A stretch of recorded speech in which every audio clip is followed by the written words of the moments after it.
Sentire Media. Well, hello everyone. Welcome back to another episode of New Life in Italy. I'm Samantha Wilson, your host, and today I'm quite excited because we are going on a journey, one that's quite close to my heart. We're traveling to the beautiful and iconic city of Venice, but not the Venice that you see in glossy travel magazines or on Instagram. Today, we're going behind the scenes to uncover what life is really like for those lucky enough to call this city their home.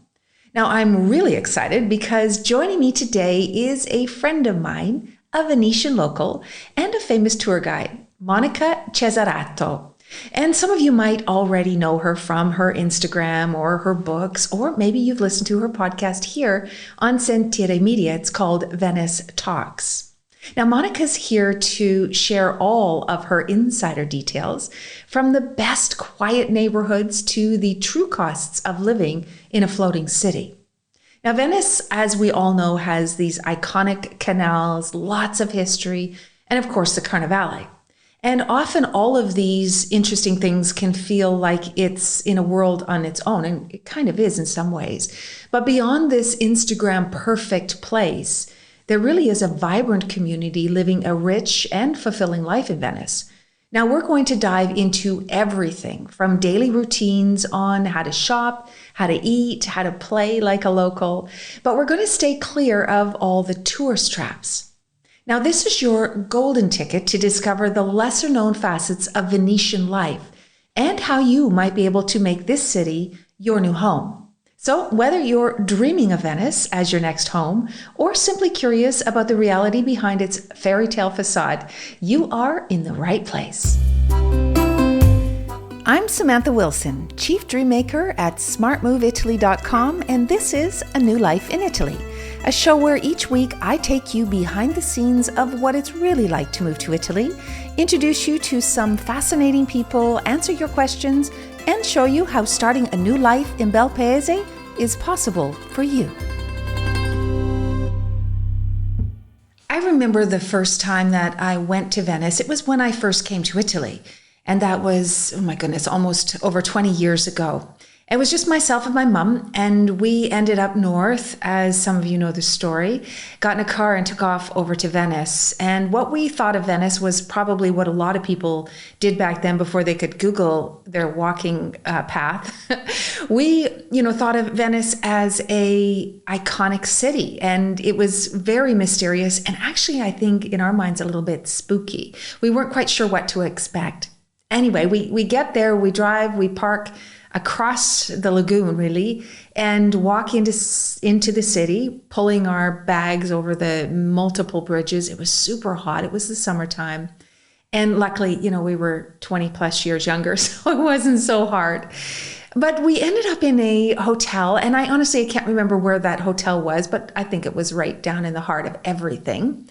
But back then, 20 odd years ago, Venice was different than it is now.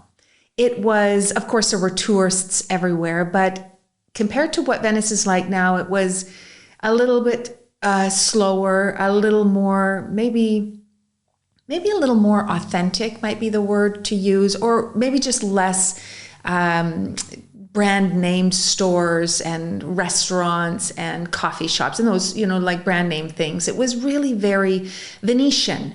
And it was beautiful. Our hotel room, I remember, had this thick wallpaper, like velvety wallpaper, dark green, and the quilts and blankets, even though it was very, very hot and no air conditioning, were also matching. And it was very opulent inside this hotel. It was super small, so we had to climb up the stairs again with lugging our big suitcases back then. But overall, I remember we really felt that this was a place unlike any other place that we had been. And we only spent 2 nights in Venice, so it consisted really of just wandering lost, really, around the city through the lots of different little alleyways and canals and over bridges. We spent a lot of time in cafes and restaurants, as you know, you do. And of course, up in St. Mark's Square, which was, again, iconic. And in those days, there, weren't so many, well, there certainly wasn't Instagram, so there weren't people taking pictures all over the place and posing and, doing things that can get in the way of what you're really looking at. I think what we had back then were disposable cameras that we would take in and drop them off at the drugstore Photoshop when we returned from our trip. But Venice, we ate in Venice as well. So Venice, I don't have a lot of memories of Venice as far as what we ate and what it was, really like, other than really amazing and beautiful and hard to, as I am even now, kind of hard to describe the first time that you go. I did leave thinking that absolutely everyone needs to see this city just because it is so unusual and so iconic and so breathtakingly beautiful. So that was the first time I went to Venice. And then when we returned to Italy later that year, because as some of you know, I didn't stop coming back to Italy after that very first trip all those years ago, we ended up going back to Venice. But this time we went back in the wintertime. We actually went back in December. And this was way back. Come back here with me, guys, back to 2005. And it was in December, just after Christmas. And we went to Venice. And at that time, my youngest son was only, I guess, maybe about 8 years old, 8 or 9. I don't know. I can't do the math. And we went into Venice. We drove there from Siena and we got a hotel. And when we arrived in Venice, it was winter, right? So it was kind of cloudy and foggy and rainy.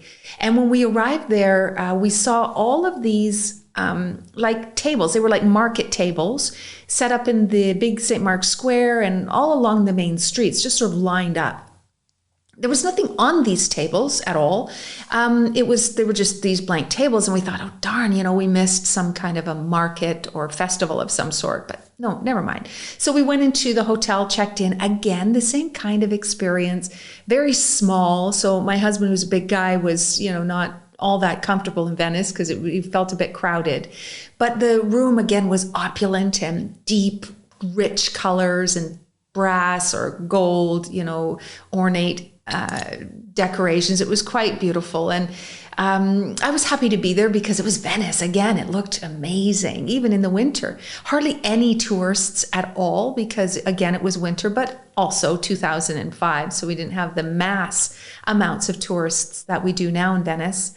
And that night we went out to a little bar, like a little bar, and we had some focaccia and some antipasti and some drinks, and we were watching the TV. And on the TV that night was when the tsunami hit, the tsunami in 2005, as all of you, I'm sure, can remember. And I remember watching it on this little tiny TV that was stuck up in the corner of this very packed bar and thinking, oh my goodness, it's just awful and horrific. And we were a bit glued to it, even though we were there on vacation. It impacted all of us because we didn't quite understand what was happening or what the really problem or what the outcome was going to be of this horrific natural disaster.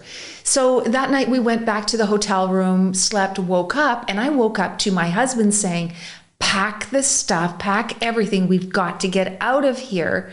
It's flooding. Venice is flooding. And the first thing I thought of was the tsunami. Oh my God, it's come over to Venice, or what are we going to do? And we went down, quickly packed up.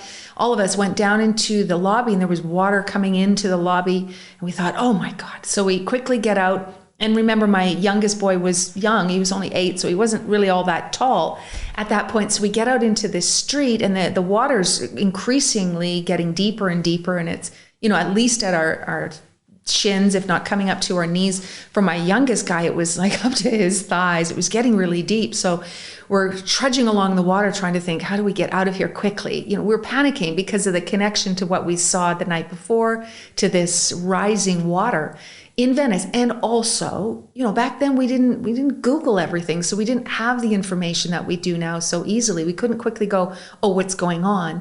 And nobody was speaking English, so we couldn't ask. We just pretty much freaked out and wanted to go. So we were trying to get through this deep water and pushing through this deep water in these streets. My husband had our suitcases on, one on each shoulder, and my youngest boy absolutely loved it. He was just jumping everywhere, getting soaking wet. And then we walked past this guy, this old Venetian man who was kind of hiding in a corner. It was really weird, actually. But he was selling these boots, these plastic boots that you tied up all the way up your leg. The bottom was very thick, like a very thick sole. And then there was almost like a big, very heavy plastic garbage bag that came around that sole. And you use these big, long laces and tied them all the way up your leg, like a zigzag all the way up your leg to keep them on. So we bought a bunch of those because we all needed a pair. It was, I think back then it was like 20 euros each. So it was super even expensive then. And I remember thinking, oh, this guy's got a good gig. And I didn't know why he was there. I mean, did he know the tsunami was coming? It didn't make any sense. So we all strapped these things on and we start moving through the water. And then I notice people are walking above us, and I realize they're walking on all those tables that we saw set up the night before. And that Venice was actually used to this, or that it wasn't the tsunami. It was actually what I know now to be just rising waters, which happen every few years in Venice. And they actually, nowadays, they have a barricade that can stop this high water from rising into the city. But back then, it was really a complete mystery. So we jump up onto these tables and find our way back to our car and take off. And it was a memory that, we had planned to stay in Venice even longer than we did, but we didn't, because we really didn't know what was happening. And when I look back on it, it really was an incredible experience. My family, my kids still talk about it, and it is the memory that they have kind of burnt into their head about Venice being very, very small, being very, very cold, and of course, full of water, very wet. And of course, this isn't like what Venice is like now. They have, like I said, they have things that can prevent this water from rising like it does now. But we did keep those boots actually for a long time, for many, many, many years. I think eventually we ended up selling them in a garage sale or something. We don't have them anymore. I'm sure there's places in Venice that you can still buy these, because there is still problems with water, because the city, as you know, is built on water. And I haven't really been back to Venice much since, and I know a lot of people who are madly in love with this city, and rightfully so. I know that this city is going through a lot of struggles with over-tourism and infrastructure, trying to find a balance between the people who want to and really should see Venice because it is iconic and it'll change you, compared to the people who want to actually live there and live a nice life in Venice. So there's this conflict that's constantly going on, and they're trying to find their way. As you may know, there is a fee now for day trippers into Venice that you have to pay to get in, which will contribute towards helping build the infrastructure to handle all of these people that are coming in. So it's a fair tax to put in order to provide the services that people need to enjoy Venice as much as they really should. But times are changing. Compared to what I remember it for the first time I went to Venice to what Venice is like now is really vastly different. But I think that there's a part of Venice that most people don't know about. There's a part of Venice that I think you should know about, because even though we imagine Venice, from what we see on Instagram as these packs of people, you can't even move down the streets, or that woman that's yelling, pickpocket, pickpocket. There's another side to Venice that I want to share with you today. This side of Venice is the side where you will live. And we do have a lot of people asking what it's like to live in Venice. Or maybe they think to themselves, man, and yeah, it's pretty, but I would never live here. And I can tell you that Venice wants you to live there. Venice wants people to start coming back into the city and turning it back to what it was like. It's losing a lot of its residents because of the over-tourism and the high cost of living. And Venice has a lot to offer as a place to live. So today, what I've done is I've invited my friend, today's guest, Monica Chesarato. Now, Monica is a Venetian. So she grew up in Venice, although she lives across the lagoon, but she grew up in Venice. She went to school. All of her friends and family are there. And this is a city that is really part of who she is. She is Venice. Venice is Monica. And when you meet her, I know you'll agree because you'll see what I'm talking about. Now, she's also a professional tour guide. So if you are going to Venice, honestly, Monica is the one that you need to contact. And don't worry, I'll have all of her details in the show notes so that you can. But she's not just a tour guide, she is also an author and a famous ambassador to Venice and to the artisans in Venice, trying to keep the artisan life alive in this iconic city.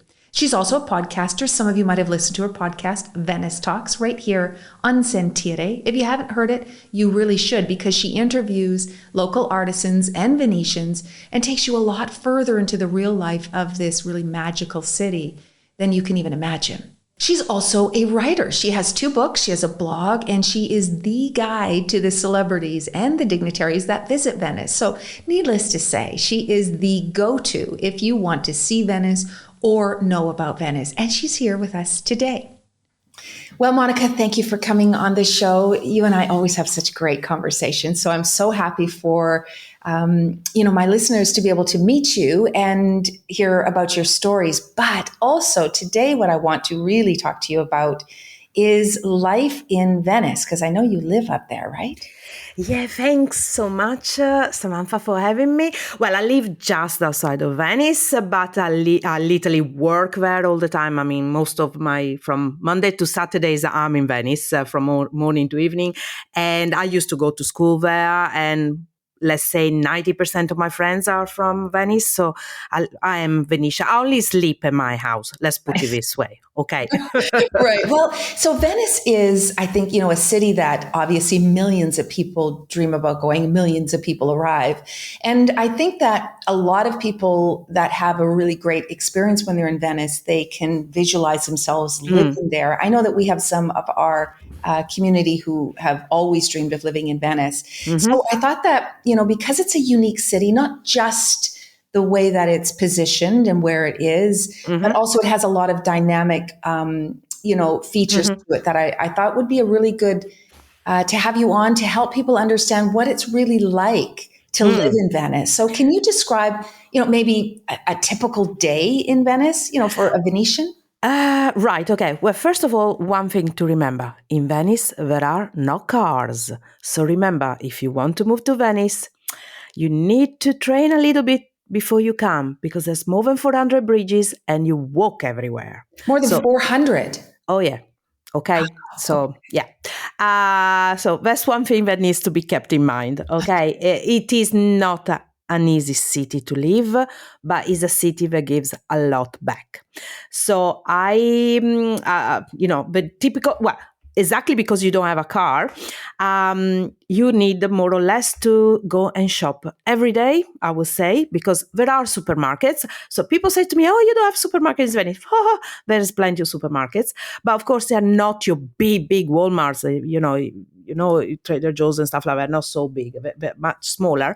But of course, because they're small and because you don't have a car and you have to take everything with a little hand trolley, up and down the stairs of bridges and up and down the stairs of your house. Because remember, most of the houses in Venice do not have a lift. Okay. So most of Venetians, every morning, you see the old ladies and the old guys and the mums and whatever with this little trolley. Most of them will go to the Rialto market to buy some fish and the fruits and vegetables and so on. Then you stop in the various, at the bakery, you stop at the butcher, you go to the supermarket for everything else, and then you carty at home. So usually that's what people will do. Then in the morning is very, very normal to see everybody stopping in the local patisseries, in the local bars for an espresso and a croissant. Above all, if you're near the area of the university. Okay, also the students, but mainly everybody that goes to work, because, you have to remember, Venice, unfortunately, because of the housing problem, is losing 1,000 inhabitants per year. So yeah, we are less than 49,000 right now.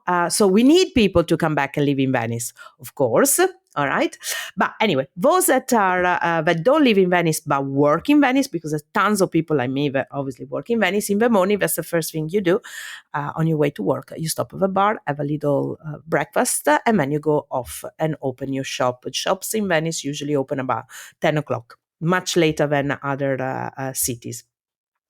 And they usually, most of them, not all of them, but most of them will be open right until 7 o'clock. Then at lunchtime, you will go for a nice light lunch if you're working. If you stayed at home, obviously you cook your own food or whatever. And then what's great about Venice is the evenings, when they finish work, everybody goes out for an aperitif. So you close your shop, you close your office, whatever, and you stop in one of the osterie, one of the bakery, you go for a spritz, you go for a glass of wine, maybe one or two cicchetti, and then you go home for a meal. And that's generally your life in Venice. Right. And is there a lot of people that live off of the island, for example, Oh yeah, that come in every day? yeah. Practically, I would say that practically everybody that works in the hotel business, everybody that works in the shops, most of the people live outside of Venice, because it is two reasons. First, it's very expensive to buy a home in Venice, because you can understand, they are historical buildings. So unless you've been very lucky that you come from a family that comes from Venice and then obviously it was passed down to you, it's not easy to buy a house in Venice. Rental is becoming possible because of Airbnb, unfortunately. I know that things are, people here and there are trying to change things, but it takes time until the city doesn't give a big shake into these things. At the moment, it's not happening. So it's near impossible, not for the cost, but so much because the rental property owners do not rent long term. They prefer to rent short terms to the tourist, making it impossible for people to be able to live in Venice. So there is a huge demand of people wanting to come and live in Venice, workers themselves, because every time it takes you about an hour to go back home. It's not so much as a distance, because everybody lives quite near, but the problem is that the public system is good, but they're always packed. So just because you go and catch a bus, it doesn't mean you're going to be able to catch it. So sometimes you have to wait two buses. Exactly. So a journey that maybe could take you 15 minutes end up take you an hour. Or you might get on the bus, but you're like sardines. Because, of course, what's happening is the city hasn't created a system by which there are buses for tourists and buses for locals. So, of course, since Venice now is not anymore from March to September, but it's become a 12-month tourist location, we have tourists all the time, and they use the public system, and because many stay outside of Venice because it's cheaper for them. So it's like a dog biting his own tail. Right. Well, so yeah, go on. Sorry. That's interesting, because when you're talking about the type of properties that people live in, this is something that interests me, because people who love to look at property, they're online on Immobiliare or Idealista, dreaming about buying. Let's say they could buy a house in Venice. Can you talk a little bit about what those homes are like, or what to avoid? Because I know that with the water and, of course, maybe you could explain a little bit more about what it's like to live in a property in Venice. First of all, pictures, forget them. You need to see the house. Okay, don't ever trust the pictures in Venice. Not because they're not real, but because, of course, it's so easy to Photoshop things nowadays. Venice is a city that suffers. Of course, it's a city built on water, so it suffers from amazing humidity, green mold, and so on. So the first thing that you need, generally, we tell everybody, when I have friends say to me, "Oh, I want to move to Venice," whatever. I said, okay, if you ever buying a property or you move into a rental property, if you're lucky to find one, do not ever go to a ground floor property. Because yes, it is true that now we have a Moses system by which the huge acqua alta, if there is any event, can be stopped. But they don't raise it all the time. So, if you're in an area that is among the one that goes underwater straight away, like near St. Mark's, for example, do not ever get a ground floor. Because remember, when you go underwater in Venice, it is not the fresh water, it is salt water. Salt water, if you do not clear it straight away, corrodes in an incredible way because it's all when it dries up over crystal, crack everything. So and that's a problem. So that's one thing. Second, you have a big problem, of course, with humidity. So you might go in and they just give it a nice lick of paint. What you don't understand that underneath probably is all black by green mold, by black mold and green mold and so on. And trust me, it's happened with many friends that were in this situation. Another thing is, remember, Venice is built on water. So the buildings move. They have to move because if they didn't, they'll collapse. So there's a lot of cracks, when you go into these places. Another thing that you need to look at is windows to make sure that there are brand new windows because, of course, the old windows, for as beautiful as they are, and they are beautiful, but they don't keep any heating. So remember that sometimes the ceilings in Venice can be really high. They can be above the average because, of course, it depends also on the type of property you buy. I mean, if you're lucky enough to buy a palace, well, it means you got enough money not to worry about these things anyway because you probably can fix them all. Right. If instead you're looking into buy a normal property, that will be like a small apartment or a nice apartment in a it's not they are condominiums in a way, but not in the sense that you have in the imaginary collective a brand new because obviously nothing is new in Venice. So there will be apartments that have been built out of the original building that was divided in many floors. They were supposed to be other rooms and then they've been turned into apartments. Okay. So the apartments will be small, but not that big. I mean, not for American standards. Okay. They're smaller, but the ceilings are really high. And when it's so high, of course, all your heating goes up and your cold air comes down. So if you do not have a good system of windows, insulated windows, it can be very expensive. I don't know if you ever tell people during your things, but in Italy, we have the highest utility bills in Europe. So, and I can tell you because I live outside and I have a big house and trust me, I have the same problem. So as Venice. So yeah, that's the kind of things that I think you should look at. And then remember in Italy, well, in Venice in particular, obviously we sell by the square meter. So you need to, when you go and buy your property, the square meter changes also according to the area. If you're in St. Mark's, it will cost much more than if you are outside of St. Mark's. And also, I will say, I would never buy a house near St. Marco.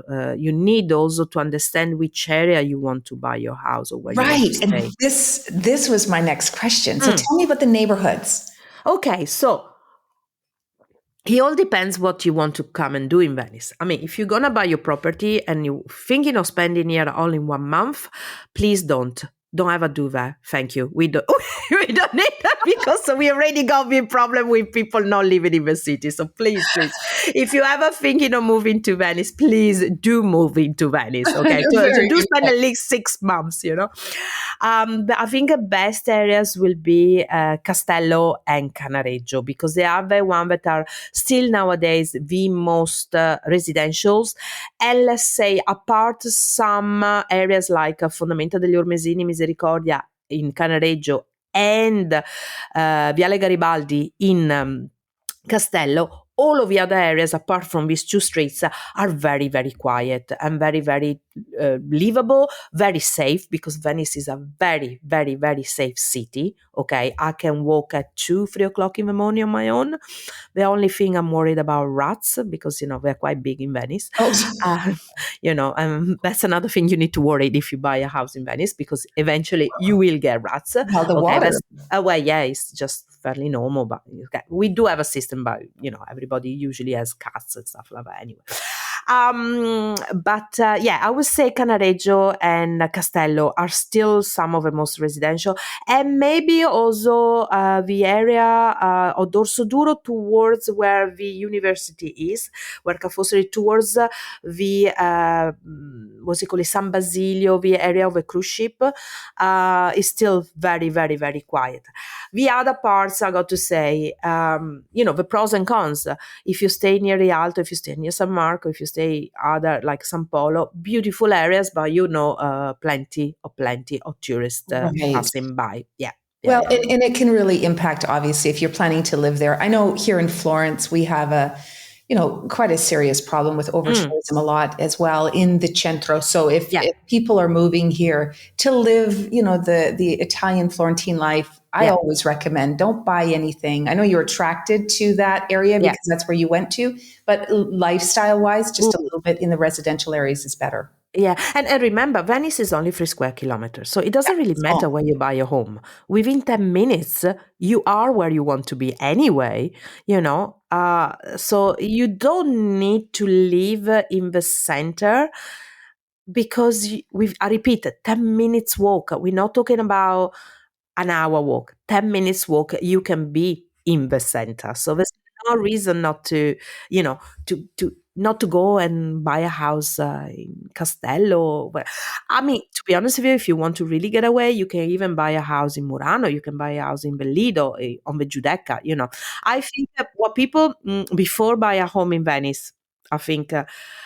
Well, first of all, remember, no, you obviously, whoever is listening, is just because you came here on holiday and you have this dream of Venice, living in Venice is totally another kettle of fish. Oh, I'm Okay. so glad you said that because I Okay. was going to ask you that. What do you think is the biggest misconception that tourists have about Venice, compared Well, to the local? okay. Well, first of all, the Venetians. Okay. I'm a Venetian, but from the countryside. So I'm so sorry for the Venetians from the city, but that's the way they are. Venetians are very friendly, very nice when you come to Venice. But when you live there, it's another kettle of fish. I repeat, a Venetian will not approach you. It's up to you to approach them. So they can seem very cold, but they're not. It's just the way they are. They have millions of people passing every day. They're not gonna be. You know, if you move into the city, you need to make the effort. Simple as that. But once you make the effort, then you'll have them friends forever. Okay, that is the difference mainly that I see from the south when you arrive and they're just so nice to everybody. Okay, well, Venetians are a bit more, they used to be merchants, so they got to be careful in a way, that comes from a DNA of centuries, So they're they don't trust you at the beginning. But once they get to know you, oh yeah, then you can ask them anything, they'll be there. Then the pace, Venice is slow. If somebody says, yeah, I'll come tomorrow, that doesn't necessarily mean it will be tomorrow. Tomorrow is a very bland word. It's a very loose word in Italy. I mean, I saw signs, and I have friends that do that as well. That they put a sign when they get out of a shop and they write "Torno subito." Okay, I come back straight away, but not telling you what time that you don't know when the sign was put on. Or out for lunch. How long is your lunch? What time? So that's a bit attitude in Venice, but eventually they'll get there. Okay, so I think for me it's very important if somebody wants to move into Venice before they come and buy a property or anything, come and spend at least 3 to 4 months here, not on holiday. So don't come say, oh well, I'll be on holiday. No, you come here and you meet people and you ask people, find out exactly how much it will cost you to run your bills, the tax, the health, what's it like to go to the hospital in Venice. That is not an easy thing to do. I mean, for as much as we have free healthcare in a way, it's not so easy as people, make out sometimes. I know probably it's easier than America, but still not so easy. I don't know. I just think people should do a little bit more research. And 4 months, I think, gives you an idea if it is the city for you or not. Yeah, I think that's a really good piece of advice. Actually, 3 months is the limit that most people can come here without a Mm, visa, but mm, it's still enough time to really kind of dig in. And I think it's all in the mindset, right? It's mm. all in the attitude. So if you Yeah, come here thinking, hey, I'm going to go hang around and go on holiday for 3 months, yeah, or look, I'm going there for a reason to feel it out, meet yeah, some people, see if it really is my spot. yeah. That's, you're going to get a different experience. Yeah, and another thing that I stress out, Venice, it's a city for people that can afford to stay in Venice. Yes, I want to talk Okay. about that. How expensive is it? It's not cheap. Everything, well, rightly so. If you think everything's got to arrive either carted on trolleys over bridges or taken on boats. So obviously, the cost of transport is much higher than any other part of Italy. Number one. So obviously, that has got a big impact on the price of things. There's no denying that. Then, obviously, there is a big impact on the cost of rental properties, even when it comes down for shops. So, of course, that has an impact on your price. So, just to show you basic difference. The other day I was in Venice and I ran out of bread for my house. I didn't have time because I was working, whatever. I didn't have time to be back in time to my near my home and go to my local store to buy my bread. And I thought, oh well, I'll just grab here some. It's a special type of bread that I'm using at the moment, and it was double the price of what I pay. And I live literally about 15 minutes away from Venice, double the price.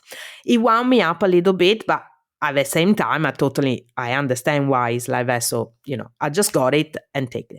So, it's it's expensive, but not only that, if you come to Venice, do not think about looking for a job. I'm saying this to people because there's thousands of other people that decided to do the same thing. It's not okay. So, and not thinking of, oh, I'll go to Venice to teach English, because hundred thousands of people thought exactly what you thought. In Italy, in every schools, unless you're a professor, okay, if you're a professor or already a teacher, good, fine. But if you're not and you just speak the language, forget it, because in Italy, to be a teacher, you need a proper degree, you need a proper permissions and so on. So even Italians have a struggle teaching English. Yeah. They are teacher themselves, okay? So Well, if you think, you know yeah, that the new digital nomad visa has just been released. So I know yeah, that there is, well, we have been just overwhelmed with people asking about it. And, I'm okay. sure But that's people what I'm saying. are If you feeling come in it. Nova and you do not need to work, let's say you don't need to look for a job in Venice, and you can come and live off your income that you're already getting from your own. Venice is fantastic because, not great internet connection. I'm telling you now. I mean, depends because obviously we have big, thick wood and thick walls. So sometimes you walk into a place and you are in a black hole. So that's another thing you need to check if you buy the property, to make sure that your internet connection is very good. Do you have Because fiber? Is there fiber in Venice or is it all satellite? I think it's a mix. I think it's a mix of the two. A mix of the two. Yeah. But it's the problem is always that have a fiber or satellite. The problem is that they are the thick walls, and trust me, sometimes even with my normal phone, I walk into a shop and they go like, "Oh, sorry, we don't have internet." So why not? Oh, we can't get it working. We just cannot get it working. They go like, Well, "Okay, and that's a serious, nowadays for global, mobile people, mm, that's a really big yeah, downside for sure. yeah, And I imagine, I mean, obviously that's just where you can pick where you're living and the type of home that you're in yeah, and check that internet speed yeah." as well. Yeah, that's very. I think if you decide, there's so many things that before leaving. I think that's why I say 3 months is a good idea. Is think of all the things that you want and check that they are here. And then you have to make compromises. You have to understand that you're picking to live in probably what it is. Well, I'm biased, but let's say the most beautiful city in the world. It is a city that is 1600 years old. Is you choosing to go and live in an old city. It is not a new city. So don't expect for things to work. Be happy when they do. you know? You're going to put that on a t-shirt. That's perfect. That's just everywhere, isn't it? Don't it? Yeah, you know, so it's, I mean, as I repeat, you have to compromise. It is, don't have high expectation. Be happy when things happen, because when they happen, they are wonderful in Venice. I mean, there's things that you can do in Venice that you cannot do in any other way, any other part of the world. You walk everywhere.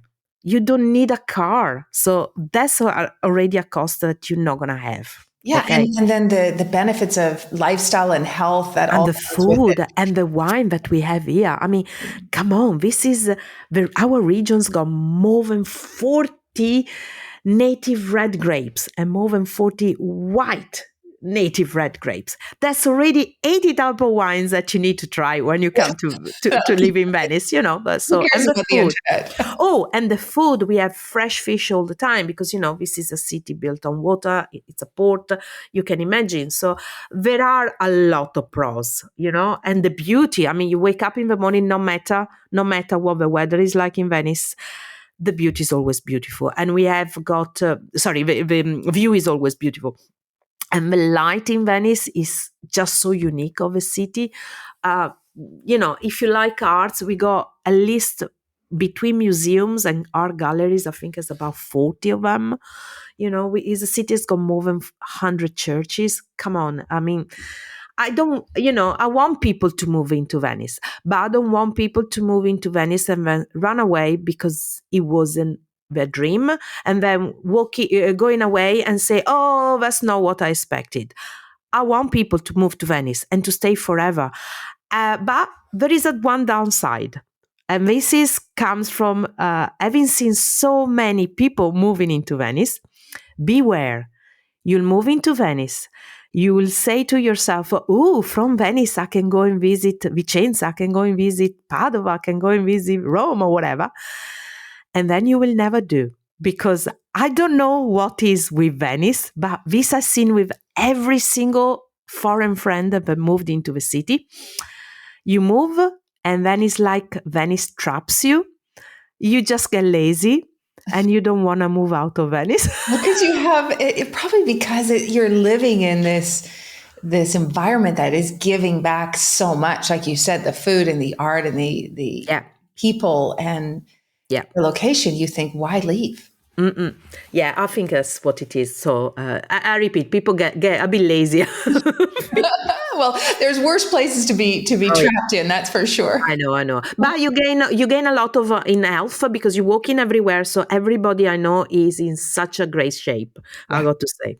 Oh, great. Well, listen, Monica, I know that you live there and I know that you're busy and I appreciate so much your time. Before we go, though, I wanted you to take a moment and tell everybody what you do in Venice. Tell us about your books and where they can find them. Everyone who's listening, I will have all of this in the show notes as well that you can go and visit. But it's your turn, to Monica. Let them know who you are. Okay, so, well, first I run food tours in Venice and cooking classes, but mainly food tours in Venice, that you can find more obviously on the information that Samantha is going to enclose later. I have written 2 books, one exactly about where to eat in Venice with Cicchetti, and another one that just came out that is called Andar per Isole, about going visiting the islands of Venice, and that doesn't mean Murano, Burano, Torcello, but all the others. It will be out in English soon. And then I got my own podcast, of course, Venice Talks, where I talk about Venice 360 degrees, interviewing everybody that lives and works in Venice to show you the real Venice. Yeah, I love it. It's on Sentire Media as well. Yeah. It's amazing. If you haven't listened to Monica's podcast, you have to. You have to tune on. Thanks. Yeah. All right, Monica. Well, again, always so much fun. I always look forward to our chats. Thank you again for coming on and have a great day in Venice. It's going to be sunny today. Yeah, thank you for having me and thank everybody for listening. Ciao, ciao. Well, that's all for this week, my friends. I hope that you enjoyed this episode of A New Life in Italy, behind the scenes of Venice. And if you want to contact Monica, perhaps you're going to be in Venice and want to book a tour with her, I highly recommend you do it. And I highly recommend you do it in advance because she does get booked up pretty quickly, and you'll know why. So you can find all of her details on our website at sentiremedia.com. Just click on A New Life in Italy. Now, Monica also has a podcast there called Venice Talks, so you can have a listen. And you can find out more about her, read her blog, buy her books, and book a tour, of course, right there on the website. Until next time, my friends, ciao for now.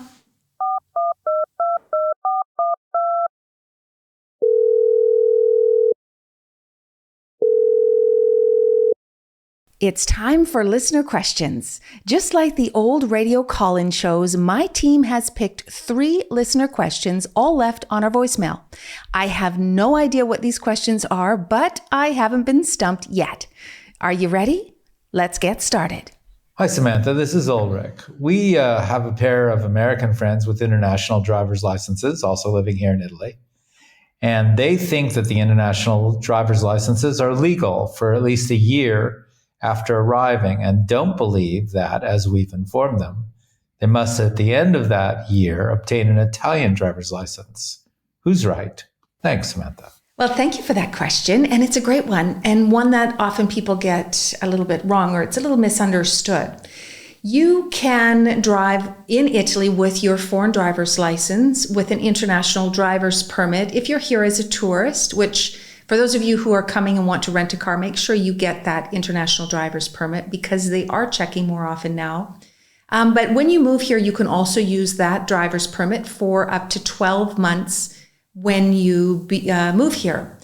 After you move here and after you've become a resident of Italy, after 12 months of residency in Italy, you can no longer drive with your foreign driver's license, your American driver's license in this case, with your international driver's permit. It will no longer be valid.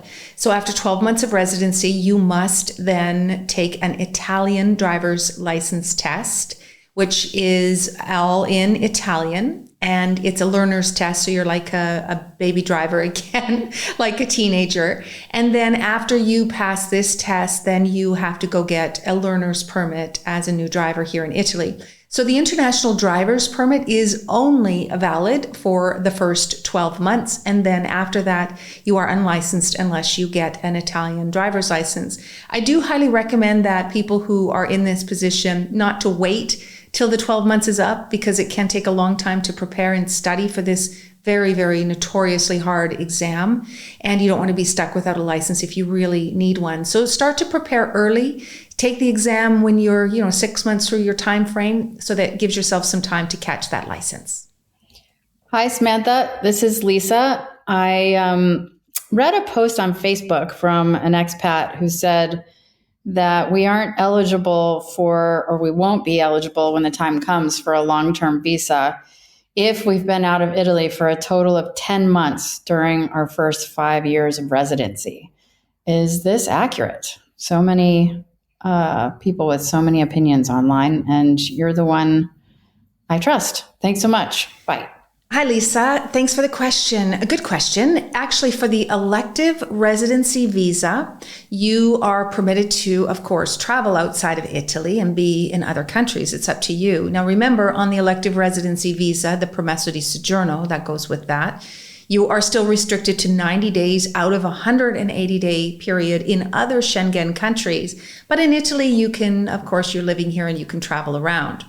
Now, if you leave Italy on the elective residency visa, you are not permitted to be out of Italy for more than 6 consecutive months out of a 2-year period.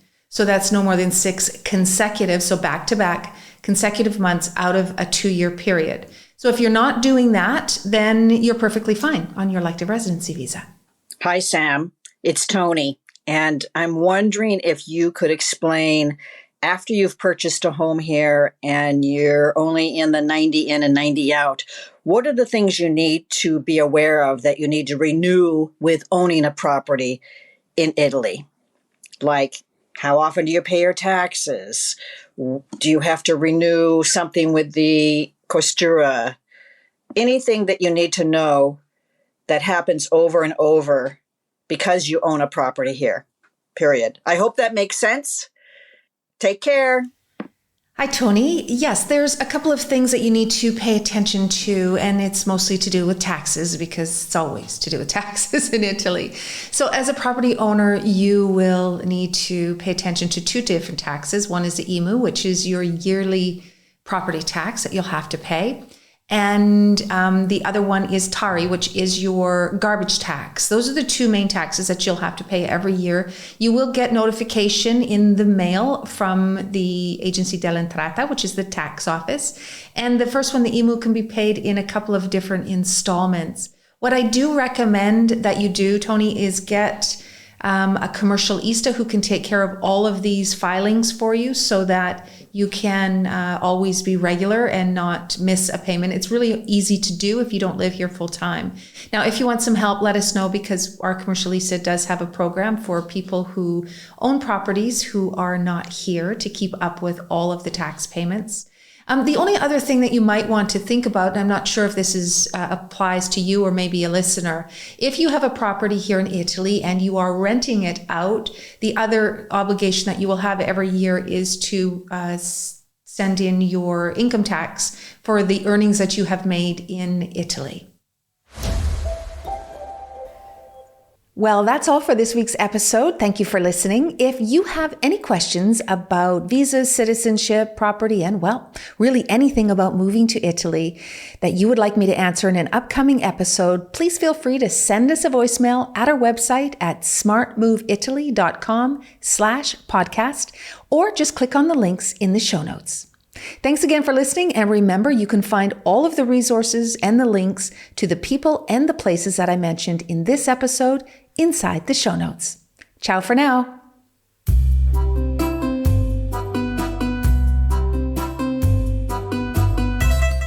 A New Life in Italy podcast is a production of Sentire Media, created and hosted by me, Samantha Wilson. Production by London Nero, and with special thanks to Ali Frothingham, Sofia Pisana, and the entire team at Sentire. Follow A New Life in Italy wherever you get your podcasts. And hey, if you're thinking of moving to Italy, whether full-time, part-time, or for a lifetime, come and see me over at smartmoveitaly.com, and we'll help you get here and start living your best life. And don't forget, if you love this episode, please rate and leave a review. It's much appreciated. I can't wait to meet up with you again next week, same time, same place. Ciao for now.